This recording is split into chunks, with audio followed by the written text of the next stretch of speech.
পরিবেশের জন্য ভয়াবহ এক হুমকির নাম প্লাস্টিক দূষণ। প্লাস্টিক যত দ্রুত উৎপাদন করা যায় তত দ্রুত প্রকৃতিতে মিশে যায় না। বছরের পর বছর প্রকৃতি দূষণের কারণ হয়ে দাঁড়ায় পরিত্যক্ত প্লাস্টিক। বর্তমান সময়ে এই দূষণের মাত্রা এত বেড়েছে যে সূর্য পাহাড় থেকে শুরু করে সমুদ্র এমনকি মানব শরীরও রেহাই পাচ্ছে না এর হাত থেকে। বছরের পর বছর ভয়াবহ হারে বেড়েই চলেছে দূষণের মাত্রা।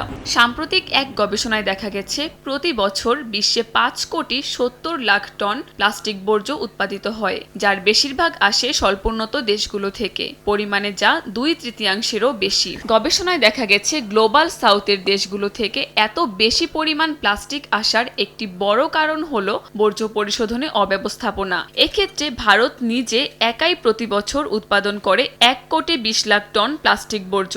এছাড়া Nigeria, Indonesia, Brazil, Russia, Pakistan ও বাংলাদেশ রয়েছে সর্বোচ্চ উৎপাদনকারী দেশের